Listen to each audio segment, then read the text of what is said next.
Menurut kamu ini gambar apa? Tanaman atau patung? Bukan keduanya, tapi ini burung. Kok aneh bentuknya? Sebelum saya jelaskan, saya mau tanya dulu. Saat siang bolong, enakan di bawah matahari atau di bawah kanopi?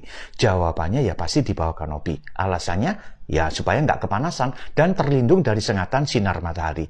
Rupanya ikan juga ingin nyaman juga kayak manusia. Maka melihat keteduhan di bawah air di tengah siang bolong, ikan-ikan ini akan berkerumun di bawah kanopi atau payung. Namun nggak lama kemudian mereka kaget karena mereka tertangkap oleh paruh seekor burung hitam. Jadi santapan lezat. Inilah cara licik teknik berburu yang disebut dengan canopy feeding. Saya lebih suka menamakan dengan jebakan kanopi. Trik ini dilakukan oleh seekor burung yang dinamakan bangau hitam atau black heron.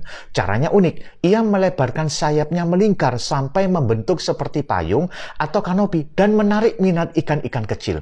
Ken Kaufman, seorang ahli burung dan editor untuk majalah Audubon, memberikan salah satu teori mengapa ikan-ikan kecil mencari tempat untuk bersembunyi, sebab mereka tertarik pada keteduhan yang diciptakan oleh sayap bangau tersebut. Dan uniknya lagi, kaki burung bangau hitam ini berwarna kuning cerah sebagai daya pikat mangsanya supaya menghampirinya.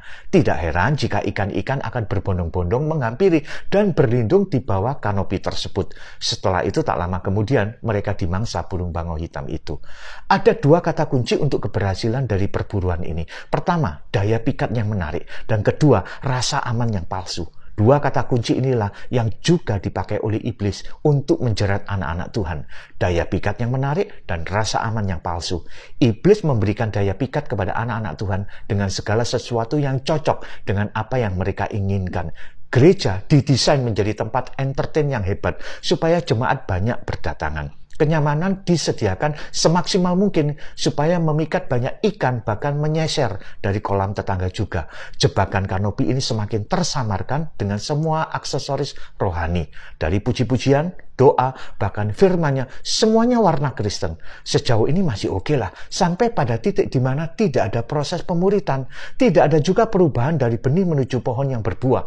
Umat hanya terpuaskan di hari Minggu dengan penampilan panggung yang hebat, ya tentunya kepuasan secara emosional, tapi tidak ada gerakan misi yang pasti. Jangan salah paham ya, saya suka beribadah di gereja dengan bangunan sederhana sampai gereja yang megah. Nggak masalah gereja hebat bangunannya.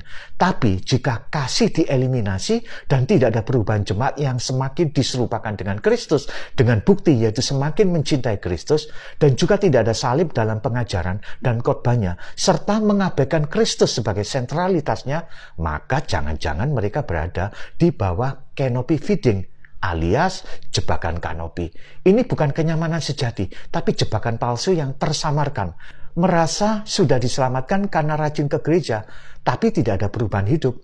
Tidak ada buah-buah pertobatan, tidak ada hati yang mengasihi Tuhan dan sesama, semuanya hanya lip service. Kalau sudah begini, makhluk hitam yang sedang mengintai akan mencaplok mereka semua. Pastikan hatimu semakin mengasihi Kristus dan hidupmu diwarnai dengan kasih serta hidupmu memberi dampak bagi orang lain.